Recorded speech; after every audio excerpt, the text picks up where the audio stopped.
Bonjour à tous, ici Amélie. Merci d'être sur ma chaîne dédiée à l'économie domestique et à la propreté.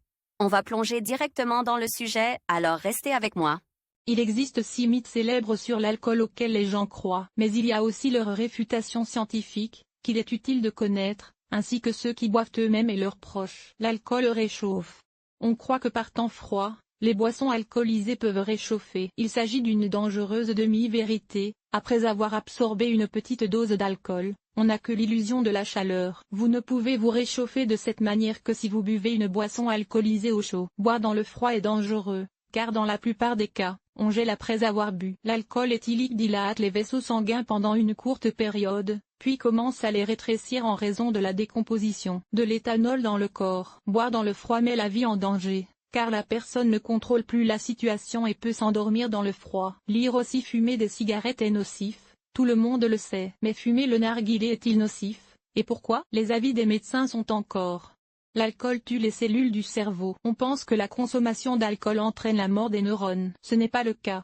Les cellules nerveuses ne meurent pas, mais cessent de transmettre l'influx nerveux, ce qui entraîne une mauvaise coordination des mouvements et de la confusion. L'épuisement des neurones se produit dans le contexte d'une consommation prolongée d'alcool, car il manque de vitamine B, principalement de thiamine. C'est le manque de vitamines de ce groupe, qui sont éliminées par l'alcool, qui est dangereux pour les cellules cérébrales. Louis University, située à Washington, D.C., ont prouvé que l'éthanol ne tue pas les neurones, même s'il leur est injecté directement. Il les paralyse temporairement, les empêchant de mener à bien le processus de transfert d'informations. Pour rétablir l'activité normale des cellules nerveuses, il faut arrêter de boire. Lire aussi le corps est principalement nourri par le glucose. Tous les aliments du régime alimentaire ont un effet sur le bien-être de la personne. Certains d'entre eux, l'alcool cher est moins nocif pour la santé. De nombreuses personnes pensent que la consommation régulière d'alcool élite est sans danger pour la santé. Mais ce n'est pas vrai. On peut aussi devenir alcoolique en abusant de boissons alcoolisées coûteuses. L'alcool d'élite ne diffère des boissons alcoolisées ordinaires fabriquées conformément à la technologie que par l'odeur et le goût. L'action de l'éthanol contenu dans l'alcool cher n'est pas différente de celle de l'éthanol contenu dans l'alcool bon marché. La longévité des personnes riches n'est pas due au fait qu'elles boivent de l'alcool d'élite, mais parce qu'elles ont accès à des médicaments coûteux et mangent régulièrement des aliments de qualité. Mélanger différents types d'alcool est dangereux pour une plus grande intoxication. On pense que le vin rouge ou blanc ne doit pas être mélangé avec un alcool plus fort,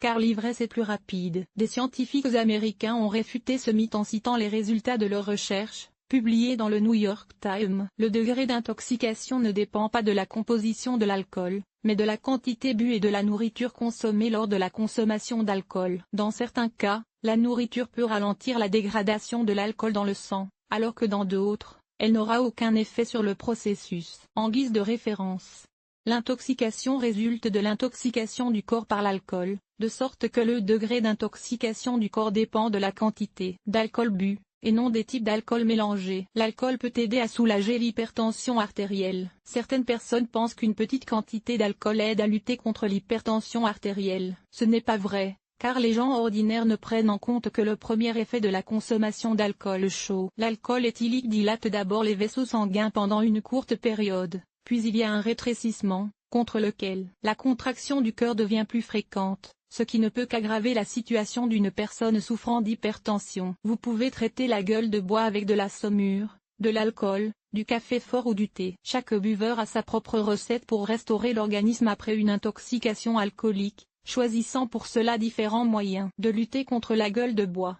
La prise d'alcool, saumure, café fort, le thé fort. La prise d'alcool pendant une gueule de bois n'aide pas à soulager l'intoxication. L'amélioration est temporaire grâce à la production d'endorphines. Au bout d'un certain temps, le bien-être de la personne se dégrade. Le café et le thé ne soulagent pas non plus le syndrome de la gueule de bois. Le thé peut accroître la déshydratation du corps et la charge des reins, ce qui peut entraîner une forte détérioration du bien-être. La saumure élimine la déshydratation du corps qui accompagne la gueule de bois, mais elle contient beaucoup de sel, ce qui est nocif pour l'organisme.